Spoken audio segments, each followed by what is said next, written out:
عطی بن حاتم رضی اللہ تعالیٰ عنہ سے روایت ہے، نبی کریم صلی اللہ علیہ وسلم ارشاد فرماتے ہیں، تم میں سے ہر ایک شخص اللہ تعالیٰ سے اس طرح گفتگو کرے گا، اس طرح بات کرے گا کہ درمیان میں نہ کوئی ترجمان ہوگا اور نہ کوئی پردہ ہوگا۔ اندازہ کریں اس بات کا، آج رب تعالیٰ کی ذات پردہ غیب میں ہے، لیکن روز محشر وہ پردہ غیب اٹھا لیا جائے گا۔ پھر یہ کہ وہ اپنی دائیں طرف دیکھے گا، اسے اس عمل کے سوا اور کچھ نظر نہ آئے گا جو اس نے اللہ تعالیٰ کے حضور بھیج دیا ہے۔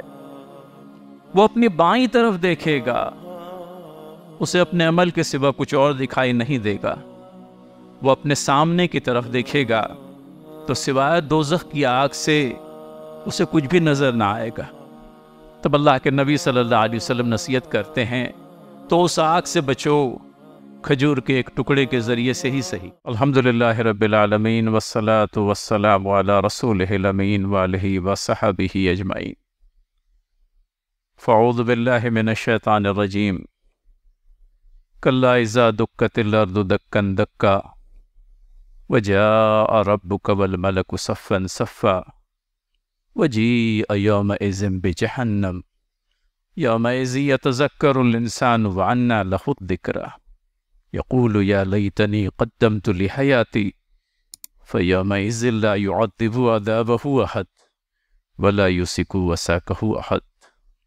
صدق اللہ العظیم۔ محترم بھائیوں، بزرگوں، دوستوں، السلام علیکم ورحمۃ اللہ وبرکاتہ۔ درود شریف پڑھیں۔ اللہم صلی علی محمد وعلی آل محمد کما صلیت علی ابراہیم وعلی آل ابراہیم انک حمید مجید۔ اللہم بارک علی محمد وعلی آل محمد کما بارکت علی ابراہیم وعلی آل ابراہیم انک حمید مجید۔ گرمیوں کی چھٹیاں شروع ہو چکی ہیں، اور اس بیان جمعہ کے پروموشن میں چھٹیاں کیسے گزاریں، اس طرح کا عنوان تجویز کیا گیا، اور پھر مجھ سے یہ کہا گیا کہ اس عنوان سے مطابقت رکھنے والی قرآن کی کوئی آیت بھی آپ بتائیں تاکہ پروموشن میں اس آیت کا بھی ہم اضافہ کر لیں۔ تو کچھ دیر سوچنے کے بعد میں یقول یا لیتنی قدمت لحیاتی سورہ فجر کی آیت مبارکہ ہے، اور ہم نے جو آیات شروعات میں تلاوت فرمائی وہ بھی سورہ فجر سے ہی متعلق ہے۔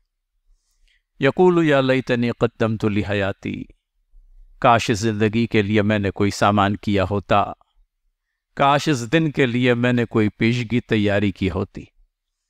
ہم ان تمام تر آیات کے ترجمے کو ایک مرتبہ دیکھ لیتے ہیں۔ کلا اذا دکت الارض دکا دکا، یہ زمین جس دن کوٹ کوٹ کر ریگزار بنا دی جائے گی۔ وجاء ربک والملک صفا صفا، اور اس دن تیرا رب جلوہ افروز ہوگا اس حال میں کہ فرشتے اس کے سامنے صف در صف کھڑے ہوں گے، قطار در قطار کھڑے رہیں گے۔ اور پھر اس کے بعد یہ ہوگا کہ اس دن جہنم سامنے لے آئی جائے گی، اور جہنم کے سامنے لائے جانے کے بعد میں انسان جب اپنے اعمال بد کا خیال کر کے جہنم کا نظارہ کرے گا، اور کہیں دل میں یہ خیال آئے گا کہ اپنے غلط کرتوتوں کی بنا پر میں اس دوزخ کا ایندھن بننے جا رہا ہوں، تب اس کی زبان سے بے اختیار نکلے گا یقول یا لیتنی قدمت لحیاتی، کہ اس یوم محشر کے لیے، اس روز آخرت کے لیے کاش میں نے پہلے سے کوئی سامان کیا ہوتا۔ یقول یا لیتنی قدمت لحیاتی ایک ایسے شخص کی یوں کہہ لیجئے کہ تذکرہ جو روز قیامت اللہ تعالیٰ کے حضور پیش ہے، جس کے سامنے ابدی جہنم کو لایا گیا ہے۔ ایک حدیث کے اندر میں اس شخص کے تعلق سے اور بھی تشریح ہم لوگوں کو ملتی ہے، لہٰذا ہم اس پر بھی انشاءاللہ آئیں گے، لیکن پہلے ان آیتوں کو اور ان کے ترجمے اور مفہوم کو سمجھتے چلیں۔ تو یہ شخص جو دنیا میں اپنے کرتوتوں کے تئیں یہ سمجھے گا کہ اب اس دوزخ کا میں ایندھن بننے جا رہا ہوں، اور تب اسے خیال ہوگا یوم یتذکر الانسان وعنى له الذکریٰ، کہ اے کاش دنیا کے اندر میں جو نصیحت مجھ کو کی گئی تھی میں اس نصیحت پر کان دھرتا، اور اب جب کہ روز محشر پیش ہے، جب کہ اعمال کا دفتر بند ہو چکا ہے، تب وہ اس بات کی خواہش کرے گا، یوم یتذکر الانسان وانیٰ لہ الذکریٰ، آج اسے خواہش ہوگی کہ میں نصیحت سن لیتا، میرے کان آج نصیحت سننے کے لیے بھرپور تیار ہیں، میں ان نصیحتوں پر عامل ہونے کے لیے تیار ہوں، وانیٰ لہ الذکریٰ۔ لیکن آج اس نصیحت کو حاصل کرنے سے کیا حاصل ہوگا؟ جبکہ نصیحت حاصل کرنے کا جو موقع تھا وہ تو تم گنوا چکے، آج تم روز محشر میں ہو، عالم محشر میں ہو، اور اس عالم محشر کے اندر میں تم سے جو چاہا جا رہا ہے وہ یہ کہ پیش کر غافل عمل کوئی اگر دفتر میں ہے، تمہارے دفتر عمل کے اندر میں اگر کوئی عمل اللہ تعالیٰ کے نزدیک پیش کرنے کے لائق ہے تو اسے پیش کرو۔ آج نصیحت وغیرہ کا وقت نہیں رہا، نصیحت حاصل کرنے کا وقت گزر چکا، اور جب وہ یہ محسوس کرے گا کہ میں اس دن ایک کلاش کی حیثیت سے، ایک دیوالیہ شخص کی حیثیت سے پیش ہو رہا ہوں، تب اسے خیال ہوگا، اور میدان محشر کے اندر میں اس کی زبان سے یہ بات نکلے گی، یقول یا لیتنی قدمت لحیاتی، کاش اس دن کے لیے میں نے کوئی پیشگی سامان کیا ہوتا، کاش اس دن کا خیال کر کے میں اللہ تعالیٰ کے حضور اپنے بہترین اعمال کو پیش کر چکا ہوتا۔ یقول یا لیتنی قدمت لحیاتی فیومئذ لا یعذب عذابہ احد، اس دن اللہ تعالیٰ جیسا عذاب دے گا ویسا عذاب دینے والا کوئی نہیں، اور اللہ تعالیٰ جس طرح باندھے گا اس طرح کا باندھنے والا کوئی نہیں۔ یہ ہے سورہ فجر کی چند ایک آیات، اور ان آیات کو جب جب پڑھنے کا موقع ہوتا ہے اور خصوصیت کے ساتھ میں یقول یا لیتنی قدمت لحیاتی اس آیت کے اوپر پہنچتا ہوں تو خیال ہونے لگتا ہے کہ روز محشر کل ہمیں کیا کچھ مرحلہ پیش ہونے کو جا رہا ہے۔ یہ فکر آخرت جگانا ہر وقت میں ہمارے لیے ضروری ہے۔ ہمارے نوجوان طلباء و طالبات آج بلکہ ان چھٹیوں کے اندر میں اپنے روزمرہ کے معمولات سے فارغ ہو چکے ہیں۔ 6 اور 8 گھنٹے کا جو اسکول ہوتا تھا وہ بند ہو چکا ہے، اور اب کہیں موقع ہے ان کے لیے کہ وہ اپنے حالات اور قوائف پر نگاہ ڈالیں، چھٹیاں کیسے گزاریں۔ اس عنوان کے تحت کہیں لوگوں کو یہ ایکسپیکٹیشن ہوگا، اور وہ اپنے آپ میں ایک لیجیٹیمیٹ ایکسپیکٹیشن ہوگا کہ مقرر اپنے گفتگو کے اندر میں ہمیں اس بات کی نصیحت کرے گا کہ اپنے بچوں کی چھٹیوں کو بیکار جانے نہ دیں، جو وقت میسر ہے وہ ضائع نہ ہو جائے۔ ظاہر سی بات ہے کہ جو وقت میسر ہے اس کو ہم ضائع کیسے کر سکتے ہیں؟ بے شک ان چھٹیوں کے اندر میں آپ کو چھٹیوں کا مزہ بھی لینا ہے۔ بچے بیچارے کہیں یہ سوچ کر کے نہ رہ جائے کہ اب کوئی بہت سخت قسم کی نصیحتیں، کوئی گاڑھی گاڑھی باتیں ہم کو سننے کے لیے ملنے جا رہی ہے اور ہماری چھٹیوں کا مزہ کرکرا ہونے والا ہے۔ میرا ایسا کوئی ارادہ نہیں ہے۔ چھٹیاں بھی اللہ تعالیٰ کی طرف سے آپ کے لیے ایک عطیہ ہے، ایک فاضل وقت ہے جو آپ کو میسر آ گیا ہے، لہٰذا لطف لیں اس کا، مزہ اٹھائیں اس کا، کیونکہ روزمرہ کی آپ کی جو کہہ لیجئے کہ مشغولیت میں آپ کو چھٹیوں سے لطف اندوز ہونے کا موقع کم ہی ملتا ہے۔ 7 سے 8 گھنٹے کا اسکول، پھر آپ کے ٹیوشنز ہیں، پھر ہوم ورک ہیں، پھر جو عربی کلاسز میں جاتے ہیں ان کے لیے عربی کلاس کے لیے آدھا پونا گھنٹہ نکالنا ہے، اور ان سارے کاموں کو کرتے کرتے پھر کوئی خاص وقت ہی نہیں بچتا اپنے آپ کو انٹرٹین کرنے کے لیے۔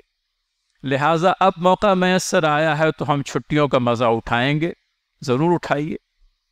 اللہ تعالیٰ نے یوں کہہ لیجئے کہ دلچسپی کا کوئی سامان اپنے لیے کرنے سے ہم کو نہیں روکا، سیر و تفریح سے ہم کو نہیں روکا گیا، صرف یہ ہے کہ شرعی حدود بندیوں کا ہم خیال رکھیں اور ان شرعی حدود بندیوں کے اندر میں رہتے ہوئے اپنی چھٹیوں کا مزہ اٹھائیں۔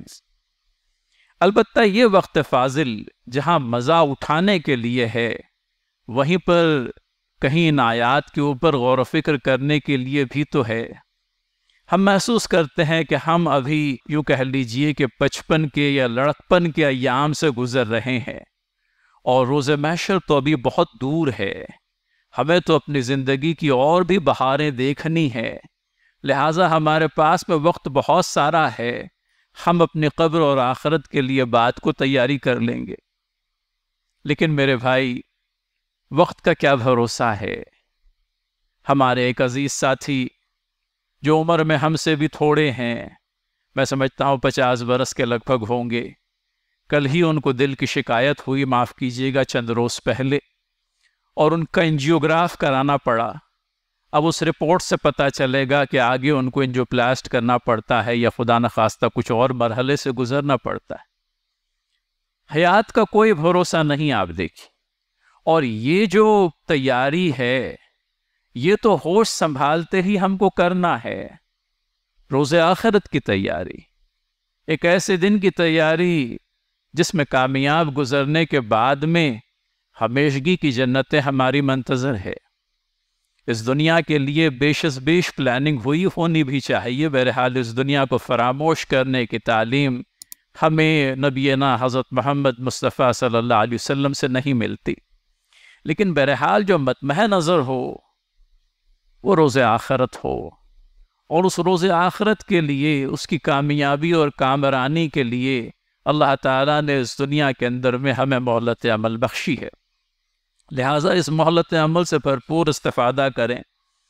عطیہ بن حاتم رضی اللہ تعالیٰ عنہ سے روایت ہے، نبی کریم صلی اللہ علیہ وسلم ارشاد فرماتے ہیں، تم میں سے ہر ایک شخص اللہ تعالیٰ سے اس طرح گفتگو کرے گا، اس طرح بات کرے گا کہ درمیان میں نہ کوئی ترجمان ہوگا اور نہ کوئی پردہ ہوگا۔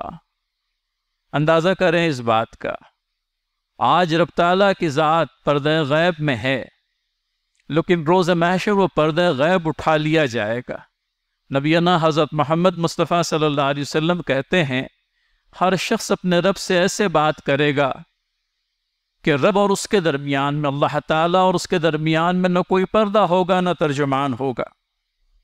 پھر یہ کہ وہ اپنی دائیں طرف دیکھے گا، اسے اس عمل کے سوا اور کچھ نظر نہ آئے گا جو اس نے اللہ تعالیٰ کے حضور بھیج دیا ہے۔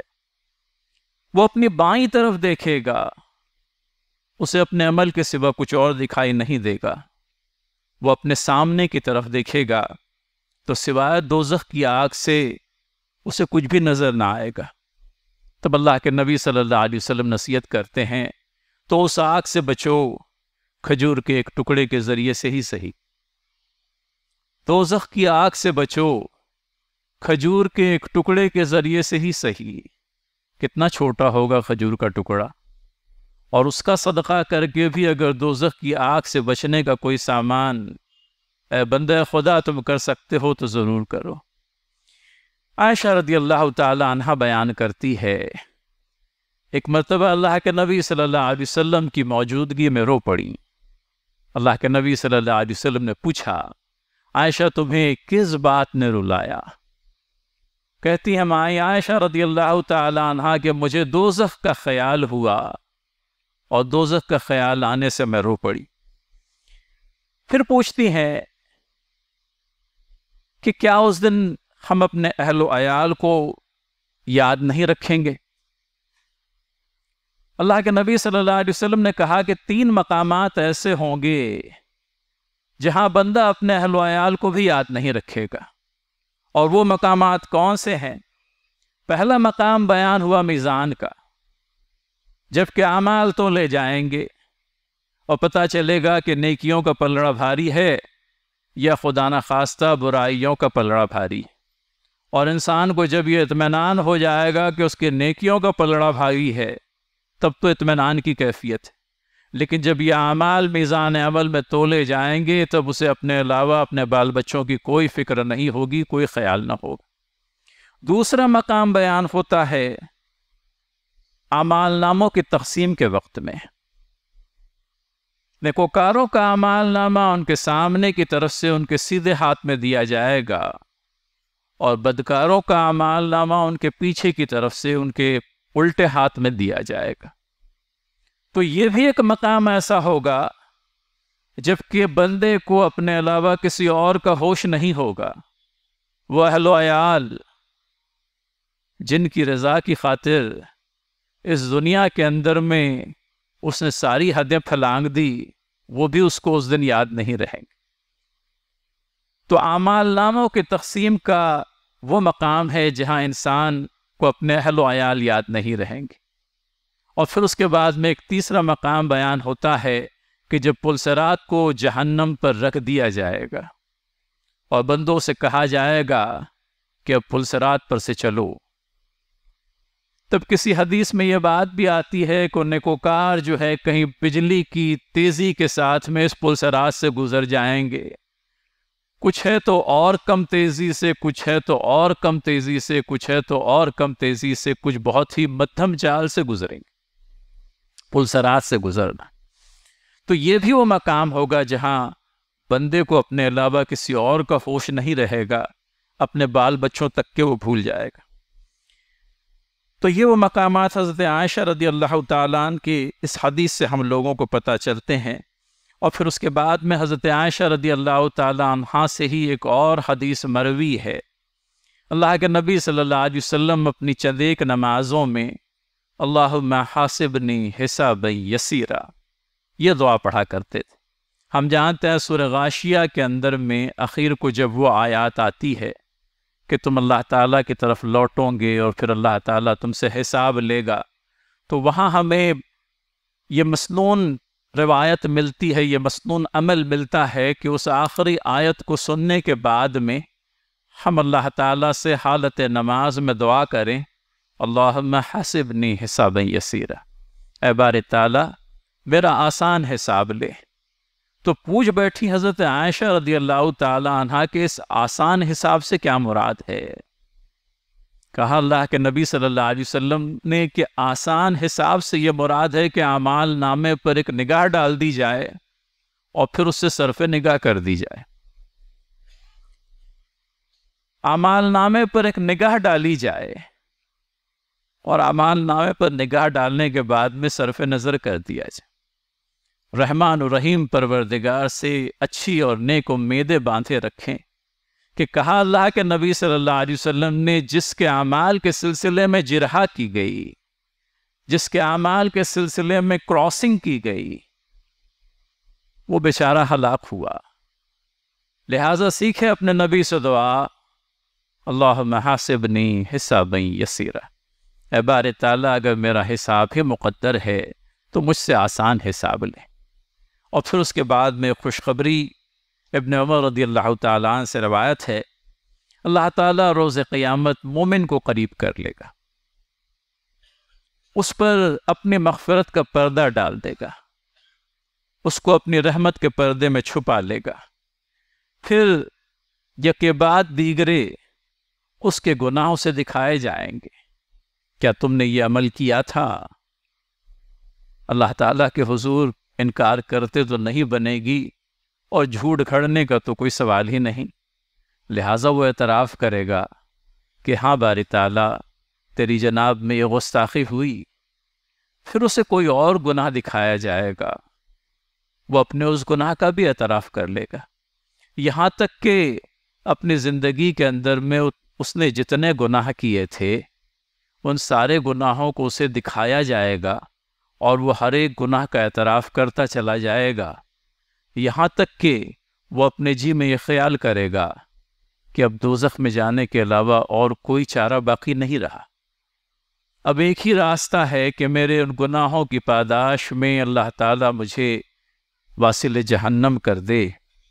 تب اللہ تعالیٰ فرمائیں گے، اے بندے خدا، دنیا میں تو ہم نے تیرے گناہوں کی ستاری کی، تیری گناہوں پر اپنی رحمت کا پردہ ڈالے رکھا، اور آج ہم تیرے گناہوں کو معاف کر دیتے ہیں، معافی کے لائق بنائے اپنے آپ کو۔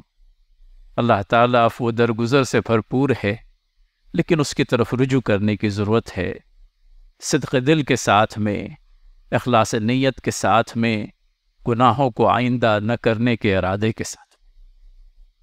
زندگی بڑی آسان ہے، لیکن اس آسان زندگی کو ہم بڑی مشکلات سے بھر لیتے ہیں، اور مشکلات اس وقت اور بھی زیادہ پیش آنے لگتی ہے جب اس دنیا کو ہی اپنا سب کچھ سمجھ بیٹھتے ہیں۔ اللہ تعالیٰ فرماتے ہیں کہ اس دن اللہ تعالیٰ اپنی رحمت کا پردہ ہمیں عنایت کریں گے، کہتے ہیں کہ دنیا کے اندر میں ہم نے تمہارے گناہوں پر تمہاری ستاری فرمائی، کئی ایک گناہ سرزد ہوئے لیکن وہ لوگوں کی نگاہوں میں آنے سے رہ گئے۔ اللہ تعالیٰ نے یوں کہہ لیجئے کہ ہمارے اعمال کی پردہ پوشی فرمائی، تو کہتے ہیں رب تعالیٰ کہ اس دنیا میں رہتے ہوئے تمہارے گناہوں کی ہم نے پردہ پوشی فرمائی، خلق خدا پر ان کو ظاہر ہونے نہیں دیا، ورنہ تم کہیں چہرہ دکھانے کے لائق بھی نہیں بچتے۔ اور آج ہماری رحیمیت اور رحمانیت اس بات کے متقاضی ہے کہ ہم ان گناہوں کو معاف کر کے تمہارے نیک اعمال کا اعمال نامہ تمہارے ہاتھ تھما کر تمہیں جنت میں داخل کر دیں۔ رہے منافق اور رہے اللہ تعالیٰ کے انکاری، تو ان کو میدان محشر میں سر عام بلایا جائے گا، اور ان کے تعلق سے یہ کہا جائے گا کہ یہ وہ ہیں جنہوں نے جھوٹ گھڑ کر اللہ تعالیٰ کی طرف منسوب کیا، اور پھر یہ ہوگا کہ اللہ تعالیٰ جو ہے ان ظالموں پر اپنی لعنت فرمائیں گے۔ تو یہ انجام نیک جس سے کہ اللہ تعالیٰ دوچار کرنے والے ہیں، وہ انجام نیک پیش آئے گا اہل ایمان کو۔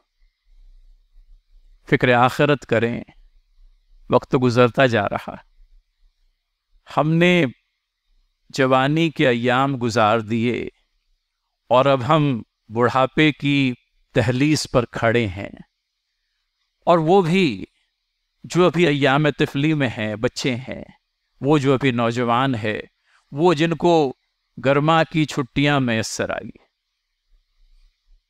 تھوڑا سا وقت لگائیں میرے بھائی، کمپیوٹر بھی سیکھیں، انگریزی زبان بھی سیکھیں، اگلے سال کی جو تعلیمی کتابیں ہیں ان کو بھی پڑھیں، اور ایک قابل ذکر وقت اللہ تعالیٰ کی یاد کے لیے بھی نکالیں۔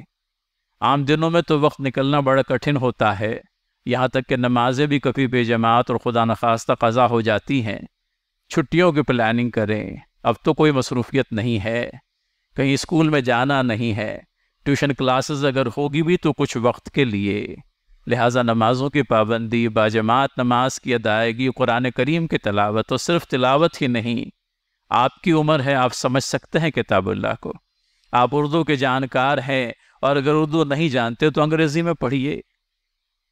اب تو کوئی راہ فرار نہیں رہی، اب تو ساری زبانوں کے اندر میں تراجم موجود ہے، اللہ تعالیٰ سے کیا عذر کریں گے؟ مجھے عربی نہیں آتی تھی، ہونا تو یہ چاہیے تھا کہ عربی سیکھتے۔ چلیے چھٹی دی آپ کو، عربی مت سیکھیے، لیکن کم از کم ترجمہ تو پڑھ لیجئے، معلوم تو پڑے کتاب اللہ کیا ہے۔ پھر اللہ کے نبی صلی اللہ علیہ وسلم کی سنتیں اور حدیث، وہ ذات اقدس جس پر مر مٹنے کے لیے ہم تیار ہیں، وہ ذات اقدس جس پر درود و سلام کے نذرانے ہم شب و روز بھیجتے ہی رہتے ہیں، لیکن اس کی احادیث کو کب پڑھیں گے؟ ہم نے پایا ایک بہت قیمتی ذخیرہ احادیث کا، اور جو ہماری آنکھوں سے اوجھل رہی۔ آج کل ملا کر کے 4 ہی احادیث بیان کی۔ عدی بن حاتم کی پہلی روایت، حضرت عائشہ رضی اللہ تعالی عنہا سے مزید 2 روایتیں، اور اخیر کے اندر میں ابن عمر رضی اللہ تعالیٰ عنہ کی روایت۔ 1 سے 2 مرتبہ پڑھ لیجئے، زندگی بھر کے لیے یاد بھی ہو جائیں گی، اور اللہ تعالیٰ کے فضل و کرم سے عمل کرنے کی توفیق بھی ملے گی۔ تو آتش دوزخ سے اپنے آپ کو بچائیں، پھر کھجور کا ایک ٹکڑا صدقہ کرنے کے ذریعے سے ہی کیوں نہ سے۔ اللہ تعالیٰ توفیق فکر و عمل دے۔